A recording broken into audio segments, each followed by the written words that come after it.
बोलो जयकारा बोल मेरे श्री गुरु महाराज की जय। दयालु श्री परमहंस दयाल जी महाराज की जय। प्रेमियों, आज हम दादा गुरुदेव जी के आशीर्वाद से जो प्रसंग श्रवण करने जा रहे हैं उनसे हमें बहुत कुछ मिलता है, बहुत कुछ। एक एक वचन को अगर हम हृदय में धारण करते हैं तो हमारा जीवन बदल देता है ये सत्संग। ये जो प्रसंग है स्वामी विवेकानंद जी का है। बड़े ध्यान से इनको श्रवण करना कि जब हम प्रभु को पुकारते हैं तो हमारी जो आतुर पुकार होती है उसके अंदर कितनी कितनी ऊर्जा होती है कि जो प्रभु को विवश कर देती है। वो करने के लिए श्रद्धा, विश्वास और प्रेम। स्वामी विवेकानंद जी को शिकागो में एक समारोह के लिए खेतड़ी के राजा ने आमंत्रित किया। स्वामी विवेकानंद जी उस समय 24 साल के युवक थे, यानी यौवन अवस्था थी उनके ऊपर। तो उस राज्य के सभी राजाओं को उस क्षेत्र के राजसभा में उस कक्ष में बुलाया गया कि भारत से साधु आ रहे हैं, स्वामी जी आ रहे हैं। तो उस समय क्या होता था कि जब कोई भी राजा समारोह करते थे तो उसमें नृत्य होता था।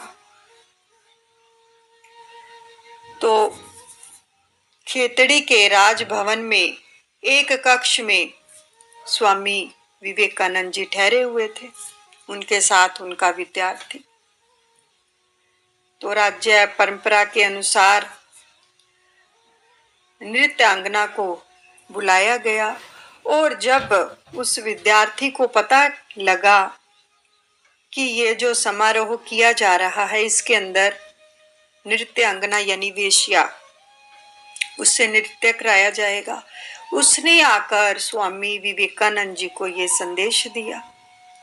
स्वामी विवेकानंद जी के अंदर एक द्वंद्व चल रहा था कि हम तो साधु हैं और इस प्रकार से ये जो समारोह होने जा रहा है तो लोग क्या कहेंगे।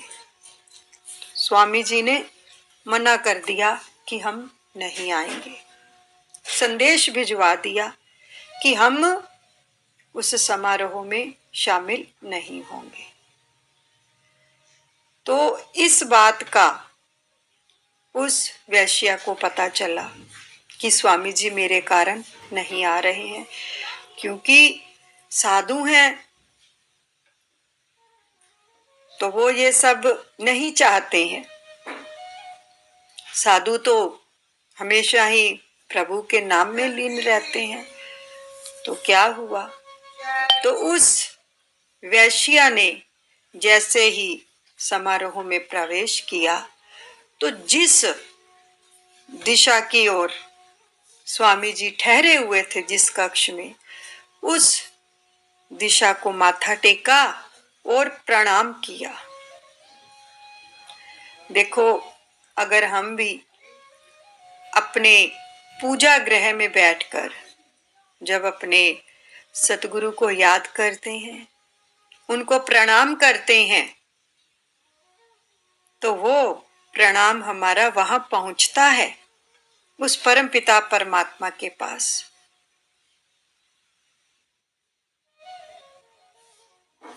और जब भी हम अपने गुरु की याद करते हैं, हमें उनकी याद आ रही होती है ना, तो समझो कि वो अपने आसन पर वहीं पर बैठकर आपको याद कर रहे हैं, तभी हमें उनकी याद आती है। देखो, जब तक हम अपने मोबाइल के अंदर किसी का नंबर नहीं मिलाते हैं उसको घंटी नहीं जाती।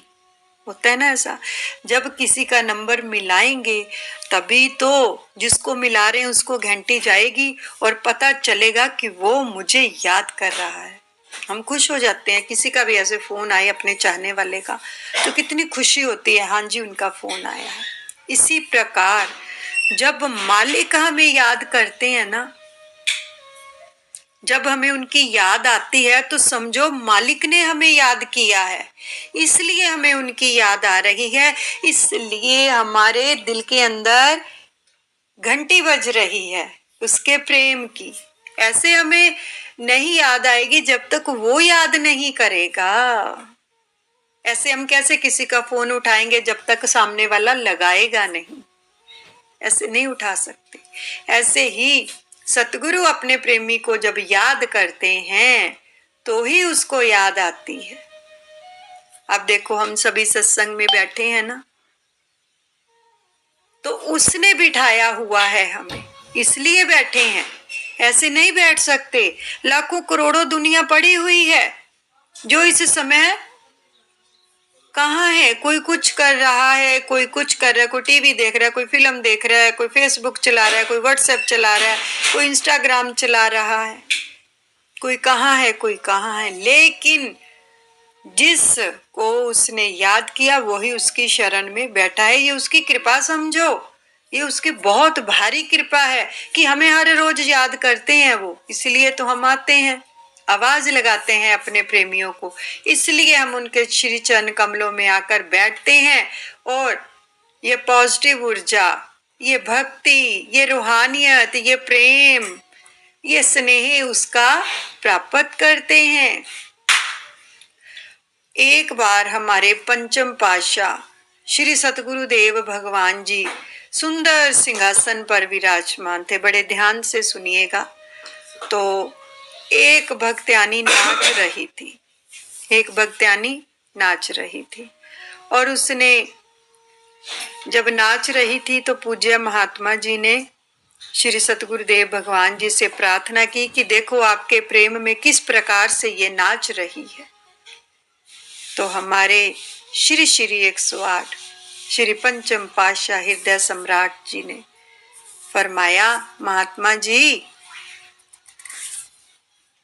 असी इसनू प्यार करदे आ, इस करके नच रही है, असी इसनू प्यार करदे आ, इस करके ये नच रही है। क्योंकि महात्मा जी ने ये विनती की थी कि आपसे कितना प्रेम करती है, आपके प्रेम में नाच रही है। तो श्री गुरु माई फरमाया, महात्मा जी असी इसनू प्रेम करदे आ इसलिए नच रही है, ते जे ये प्रेम करदी हुंदी तो असी नचदे हुंदे।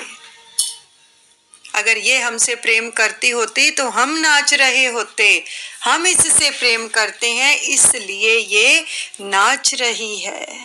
तो अब खुद सोचो, जब भी हमें कोई सत्संग के लिए, सेवा के लिए, यानी कि उसकी भक्ति का कोई भी संदेश मिलता है तो आप ये समझो कि उसने याद किया है, उसने याद किया। रोज मैसेज डाला जाता है ना ग्रुप के अंदर, आओ प्रेमियों सत्संग में चलें, तो कौन याद दिलाता है? वो मैसेज करता है कि अपने समय का सदुपयोग करो, आओ चलें सत्संग के अंदर, डुबकी लगाएं और अपने कर्म फल को हल्का करें। तो इसलिए जब वो हमें याद करता है तभी घंटी बजती है हमारे दिल में उसके प्रेम की। तो उस देखो उसने प्रणाम किया स्वामी विवेकानंद जी को कि मेरे कारण आप आ नहीं पाए हैं, लेकिन ये कितने बड़े महात्मा है, कितने बड़े साधु होंगे, इनका आचरण कितना अच्छा है।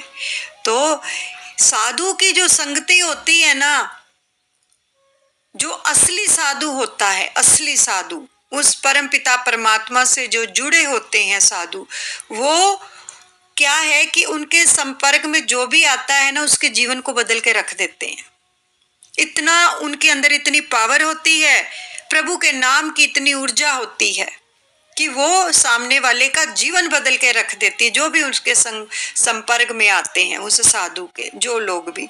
तो इस वैश्या का जीवन किस प्रकार से बदला, स्वामी विवेकानंद जी के सानिध्य में आने से स्वामी जी को उसने प्रणाम किया उसी दिशा में जहां पर वो ठहरे हुए थे। तो देखो उनका उसका प्रणाम, और देखो जो असली सतगुरु होते हैं, साधु होते हैं, हम याद यहाँ पे करते हैं, तुरंत पुकार पहुंचती है कि उनको कोई याद करे, वो तुरंत तुरंत एक्शन लेते हैं उसके ऊपर, तुरंत यानी दौड़े चले आते हैं।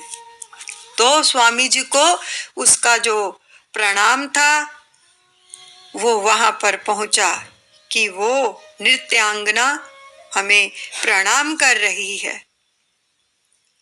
उसके अंदर कैसे विचार आ गए है तो वैश्या, लेकिन स्वामी जी को याद करके उसके विचार ही बदल गए, चेंज हो गया सब कुछ। तो फिर उन्होंने उसके अवगुणों को नहीं देखा और फिर उस वैश्या ने सूरदास जी का जो था वो पद गाना शुरू किया। प्रभु जी मेरे अवगुण चित्ते न धरो, प्रभु जी मेरे अवगुण चित्ते न धरो, समदर्शी है नाम तिहारो, समदर्शी है नाम तिहारो, चाहो तो पार करो, प्रभु जी मेरे अवगुण चित्ते न धरो, हरि जी मेरे अवगुण चित्ते न धरो,